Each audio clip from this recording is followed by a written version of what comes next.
S ವೀಕ್ಷಕರೇ, ಈಗಾಗಲೇ ಸಾಕಷ್ಟು ಕುತೂಹಲ ಕೆರಳಿಸಿರುವಂತಹ ಕಾಂಗ್ರೆಸ್ ಶಾಸಕಾಂಗ ಪಕ್ಷದ ಸಭೆಗೆ ಯಾರೆಲ್ಲ ಹಾಜರಾಗ್ತಾರೆ ಗೈರಾಗ್ತಾರೆ ಅನ್ನುವ ಕುತೂಹಲ ಗರಿಗೆದರಿದೆ.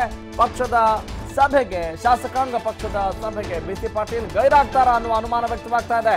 ಮಗಳ ಮದುವೆಯಲ್ಲಿ ಬ್ಯುಸಿ ಆಗಿರುವಂತಹ ಬಿಸಿ ಪಾಟೀಲ್ ಏನಾದ್ರೂ ಆ ಒಂದು ನೆಪವನ್ನ ಇಟ್ಕೊಂಡು ಇಲ್ಲಿ ಗೈರಾಗ್ತಾರ ಅನ್ನೋ ಅನುಮಾನ ವ್ಯಕ್ತವಾಗ್ತಾ ಇದೆ.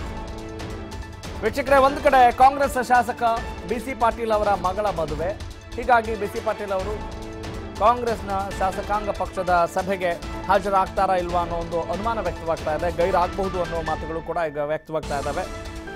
ಬೆಂಗಳೂರಲ್ಲಿ ಮಾಜಿ ಸಿಎಂ ಸಮನ್ವಯ ಸಮಿತಿಯ ಅಧ್ಯಕ್ಷ ಸಿದ್ದರಾಮಯ್ಯ ಅವರ ನೇತೃತ್ವದಲ್ಲಿ ಶಾಸಕಾಂಗ ಪಕ್ಷದ ಸಭೆ ನಡೆಯಲಿದೆ. ಗೈರಾದರೆ ಶಿಸ್ತು ಕ್ರಮ ಕೈಗೊಳ್ಳುವ ಎಚ್ಚರಿಕೆಯನ್ನು ಈಗಾಗಲೇ ಕೊಡಲಾಗಿದೆ. ಆದರೆ ಯಾವೆಲ್ಲ ಶಾಸಕರು ಹಾಜರಾಗ್ತಾರೆ ಗೈರಾಗ್ತಾರೆ ಅನ್ನೋದು ಇನ್ನೂ ಕೂಡ ಕುತೂಹಲ ಕೆರಳಿಸಿರುವುದನ್ನು ನಾವೀಗ ಗಮನಿಸಬಹುದು. ಹಾಗೆಯೇ ಅನರ್ಹ ಅಸ್ತ್ರಕ್ಕೆ ಹೆದರಿ ಯಾರು ಬರ್ತಾರೆ ಅನ್ನುವ ಒಂದಿಷ್ಟು ನಿರೀಕ್ಷೆ ಕೂಡ ಜಾಸ್ತಿ ಆಗಿದೆ. ಹಾಗಾದರೆ ಯಾರು ಗೈರಾಗ್ತಾರೆ, ಯಾರು ಹಾಜರಾಗ್ತಾರೆ ಅನ್ನುವ ಕುತೂಹಲ ಗರಿಗೆದರಿದೆ. ಗೈರು ಹಾಜರಾದವರ ವಿರುದ್ಧ ಕಾನೂನು ಕ್ರಮ ಕೈಗೊಳ್ಳೋದು ಅನಿವಾರ್ಯ ಅನ್ನೋ ಮಾತುಗಳನ್ನು ಈಗಾಗಲೇ ಸಮನ್ವಯ ಸಮಿತಿಯ ಅಧ್ಯಕ್ಷ ಸಿದ್ದರಾಮಯ್ಯನವರು ಕೂಡ ಹೇಳಿದ್ದಾರೆ. ಒಟ್ಟಿನಲ್ಲಿ ಸದ್ಯಕ್ಕೆ ಈಗ ಕುಮಾರಕೃಪಾ ಗೆಸ್ಟ್ ಹೌಸ್ಗೆ ಸಿಎಂ ಕುಮಾರಸ್ವಾಮಿ ಭೇಟಿ ಕೊಟ್ಟಿದ್ದಾರೆ. ಕೆ ಸಿ ವೇಣುಗೋಪಾಲ್ ಅವರನ್ನು ಭೇಟಿಯಾದ ನಂತರ ಯಾವೆಲ್ಲ ಹೊಸ ವಿಚಾರಗಳು ಚರ್ಚೆಗೆ ಬರುತ್ತವೆ ಅನ್ನೋದನ್ನು ಕೂಡ ಕಾದು ನೋಡಬೇಕಾಗಿದೆ.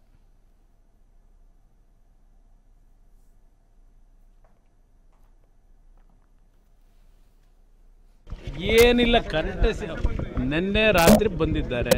ಇವತ್ತು ಅವರ CLP ಸಭೆಯನ್ನು ಕರೆದಿದ್ದಾರೆ. ನಾನು ಇವತ್ತಿನಿಂದ 2 ದಿವಸ ಇರಲ್ಲ.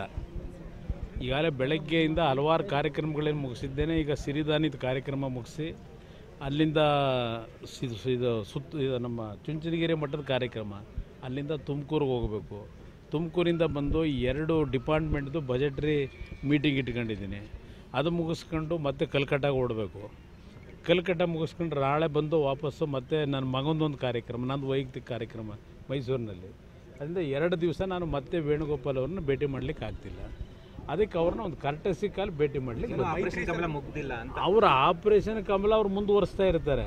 ನಾನು ಅದಕ್ಕೇನು ತಲೆ ಕೆಡಿಸ್ಕೊಳ್ಳಲ್ಲ. ಅದು ಅವ್ರ ಕರ್ತವ್ಯ ಪಾಪ ಮಾಡಬೇಕಾದ ಯಡಿಯೂರಪ್ಪನವ್ರದ್ದು ಅವ್ರ ಸ್ನೇಹಿತರುಗಳದು. ನಾನು ಅದಕ್ಕೆ ಯಾಕೆ ದೋಷ ಕೊಡಲಿ? ಅವ್ರ ಕೆಲಸ ಅವ್ರು ಮಾಡ್ತಾರೆ, ನಮ್ಮ ಕೆಲಸ ನಾವು ಮಾಡ್ತೀವಿ. ಮೈತ್ರಿ ಸರ್ಕಾರಕ್ಕೆ ಇರುವಂಥ ಆತಂಕ ಇವತ್ತು ಫುಲ್ ಸ್ಟಾಪ್ ಆಗುತ್ತಾ ಅಂತ? ನನಗೆ ಆತಂಕವೇ ಇಲ್ಲ. ನನಗೆ ನಾನು ಆರಾಮಾಗಿದ್ದೀನಿ. ನನ್ನ ಡ್ಯೂಟಿ ನಾನು ಮಾಡ್ತಾಯಿದ್ದೀನಿ. ಆತಂಕ ಕ್ರಿಯೇಟ್ ಮಾಡ್ಕೊಂಡವರಲ್ಲ, ಅವ್ರಿಗಾಗ ಆತಂಕ ಇದೆಯಲ್ಲ, ಆತಂಕಕ್ಕೆ ಏನಾದರೂ ಸ್ಟಾಪ್ ಸಿಗುತ್ತಾ ನೋಡೋಣ. ಅಲ್ಲಿ ರೆಸಾರ್ಟ್ ಬದಲಾವಣೆ ಮಾಡಿದ್ದಾರೆ ಸರ್, ಮತ್ತೊಂದು ರೆಸಾರ್ಟ್. ಅದಕ್ಕೆ ಹೇಳಿದೆ, ನನಗೆ ಆತಂಕ ಇಲ್ಲ. ಆತಂಕ ಇರೋದು